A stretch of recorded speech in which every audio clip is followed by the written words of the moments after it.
Cuando nosotros decimos Navidad, o este tiempo de Navidad, que culmina el 25 de diciembre, nosotros nos estamos refiriendo a lo que en el calendario de la iglesia se llama Adviento. Y Adviento, pues, Adventus es una palabra latina que significa advenimiento. O sea, que el tiempo de Adviento es un tiempo para disponerse a la celebración de la Navidad. Así es la manera como se suele entender. Sin embargo, les digo que cuando uno mira los textos con los cuales la liturgia de la iglesia interpreta el Adviento, uno debe por lo menos cuestionarse hacia dónde van dirigidos todos esos textos. Aquí no es el caso de exponer eso porque sería una cosa laboriosa. Lo que yo pretendo es, más bien, teniendo presente lo que significa el Adviento, interpretado a la luz de esos textos, y la manera como solemos celebrar ese tiempo que se acerca a la Navidad como una esperanza, como un gozo especial, hasta que llega el 25 de diciembre. Uno tiene la impresión de esto, que solemos celebrar este tiempo, no a nivel de la liturgia, como acabo de decir, porque eso es otra cosa, sino a la manera como popularmente estamos entendiendo ese tiempo. Puede que sea exagerado y ustedes me excusan, pero la impresión que tengo es que la Navidad es algo así como celebrar un aniversario más del nacimiento de Jesús, un natalicio, una fiesta para celebrar un cumpleaños, más o menos. Y la preparación a la Navidad, pues, a ver cómo nos disponemos mejor para ese aniversario. Esto puede que ustedes me lo entiendan como muy cursi, pero poco más que eso es. Si uno se fija en los mismos textos del Adviento, miren a lo que llega uno si los toma en serio, de las 4 semanas de Adviento. En el fondo, lo que todos esos están diciendo, inclusive los textos no caminan en la misma dirección. A veces son cosas como muy dispares, pero todo se está refiriendo al sentido que la Sagrada Escritura le da al advenimiento del Salvador. O sea, lo que nosotros tratamos de entender a partir del calendario litúrgico es el sentido de Jesús en el mundo. Más aún, si ustedes celebran el aniversario de una persona, el aniversario de su nacimiento, yo creo que si ustedes se van a fondo, lo que están celebrando es qué sentido tiene la persona en el mundo. Eso no es extraño. Si celebran los 50 años de una persona, es porque están valorando qué sentido ha tenido esa persona en el mundo. Digamos que con el caso de Jesús, lo que la iglesia pretende es que entendamos qué sentido tiene Jesús en el mundo. ¿Qué cambió en el mundo con el caso de Jesús? ¿Qué? ¿Qué luz se ve en el caso de Jesús? ¿Qué está viendo la humanidad en el caso de Jesús? Eso se llama el sentido, la significación de Jesús en el mundo.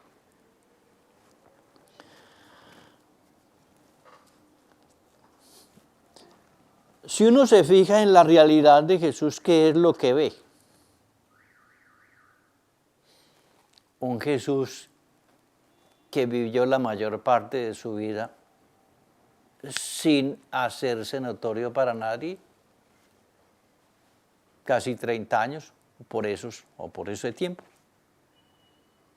en una vida sencilla, humilde y doméstica en Nazaret, una vida pública de poco más de 2 años, una muerte trágica y una revelación de Dios en la cual nos muestra Jesús, con ese hecho, que Jesús superó la muerte y vive para no morir nunca más. Más aún, la comunidad cristiana entendió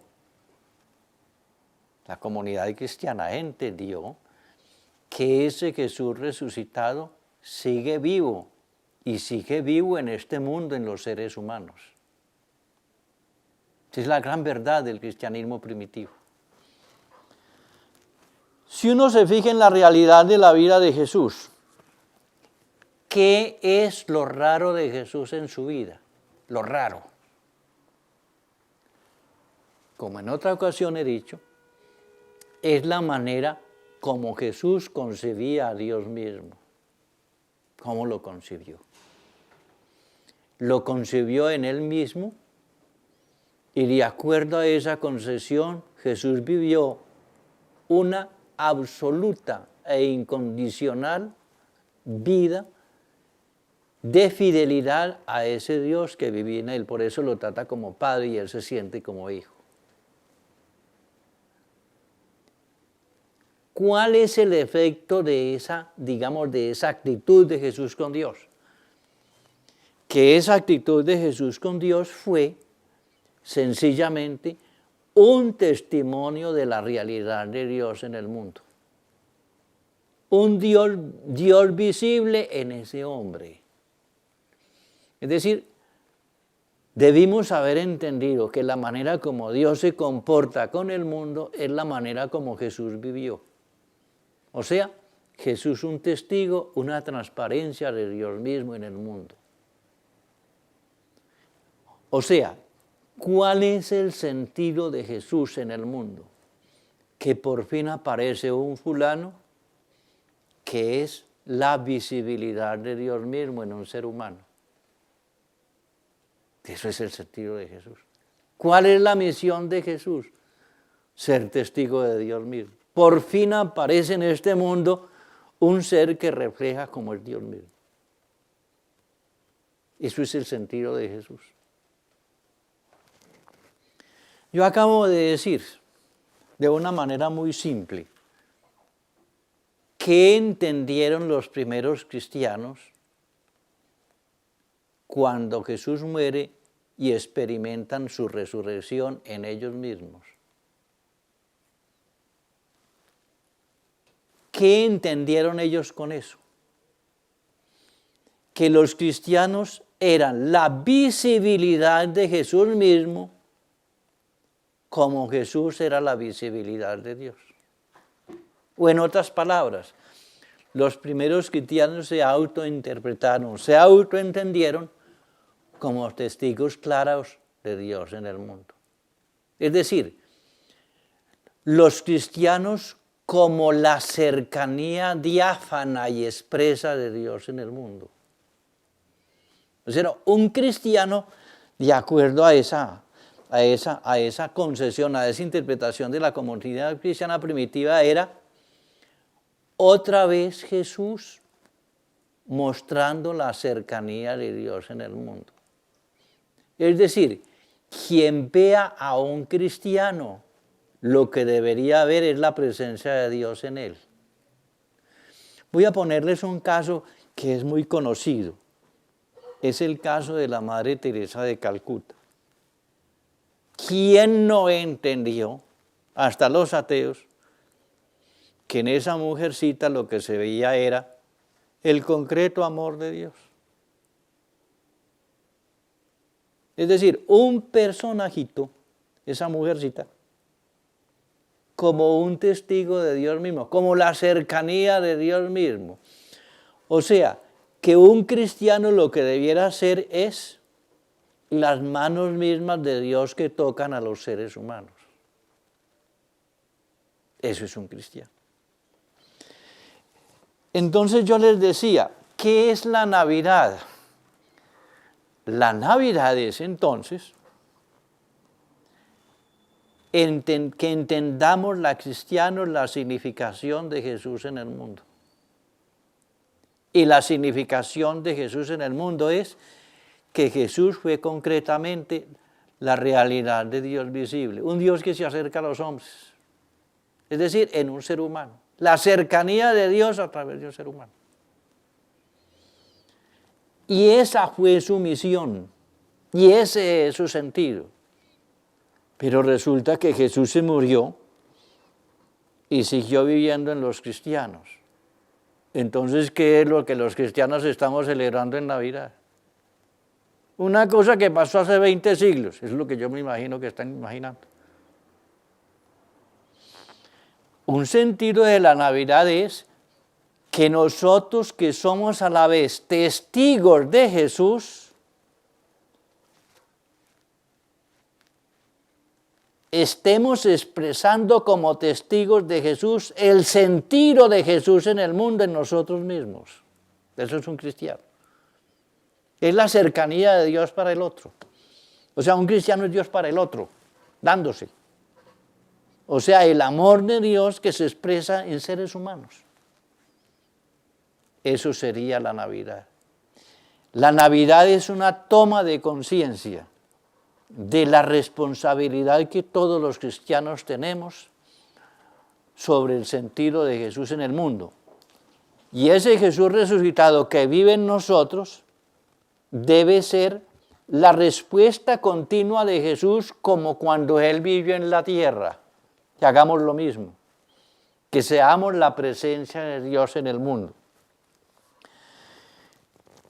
Entonces, ¿qué es lo que prácticamente debiéramos hacer en ese tiempo de Navidad? Y es que seamos nosotros el sentido, nosotros mismos, el sentido de la realidad de Jesús en el mundo, porque Él vive en nosotros y nosotros debemos ser sus testigos y su transparencia. Tal vez puede haber una cosa más práctica. ¿No les parecería a ustedes que lo más oportuno en este tiempo de Navidad sería que nos preguntáramos, miren esto, que nos preguntáramos si las personas que conviven conmigo en la casa o en la oficina o en el trabajo, si esas personas me están viendo a mí como una presencia de Dios. Miren esa pregunta. O miren todavía la pregunta todavía más descarnada. ¿Qué tal que yo le preguntara a las personas de mi casa, o a las personas de la oficina, o a las del trabajo? ¿Qué tal que yo les preguntara, oiga hombre, usted me está viendo a mí como la presencia de Dios? Que les preguntáramos eso. Mire, el solo hecho ya de uno hacerse esa pregunta le da rubor. Si a mí me lo dicen, me dan ganas de taparme la cara. ¿Por qué? Porque esa pregunta lo desnuda a usted. Lo desnuda. Pregúntele a su señora o a su hijo o a la señora que trabaja en la casa o al que vive en la oficina. Oiga, hombre, usted me ha visto, usted me ha visto como la visibilidad de Jesucristo mismo. ¿Qué tal? Formulémonos siquiera esa pregunta en nuestro interior. Eso se llama el sentido de la Navidad. El sentido de Jesús como presencia real de Dios en el mundo. Sin embargo, todavía les digo, podría ser que la Navidad como la estamos celebrando tiene algún sentido, como la estamos haciendo. Y hay muchas cosas positivas allí. No sencillamente todas las parrandas y las cosas que hacemos, en fin, cosas por el estilo, de eso no se trata, ni nadie va a imaginar que eso es el sentido de la Navidad. Pues supongo que no, aunque de hecho lo estén haciendo. Pero sí hay una cosa particular en la Navidad, y es que en Navidad a todo el mundo por principio se le ocurre estar en familia, se le ocurre eso. Y eso es muy positivo. Es como quien dice, otra vez los vínculos familiares a remozarlos, a cultivarlos, a deshacer enemistades, a deshacer lejanías, a sentir lo que es la unidad personal, la unidad familiar y aún la unidad de las comunidades cristianas. Y eso es positivo. También sería como para que retomáramos eso, pero ya como más conscientes. Qué bueno que en la Navidad fuéramos capaces de bregar, dejar que Dios solucione con nosotros problemas de enemistad, de rencores, de fastidios, de perezas, de desánimos. Qué bueno que hiciéramos eso. En una palabra, volviendo a recapitular lo que les he dicho, qué bueno que en este tiempo de Navidad lo que se nos ocurriese fuese ser responsables de Dios en el mundo. Yo, presencia de Dios en el mundo para los que conviven conmigo. Qué bueno que volviésemos a pensar más en serio que las reuniones que se suelen hacer en Navidad y que son una cosa muy positiva, las asumamos con más conciencia y con más sentido de unidad familiar. Muchas gracias.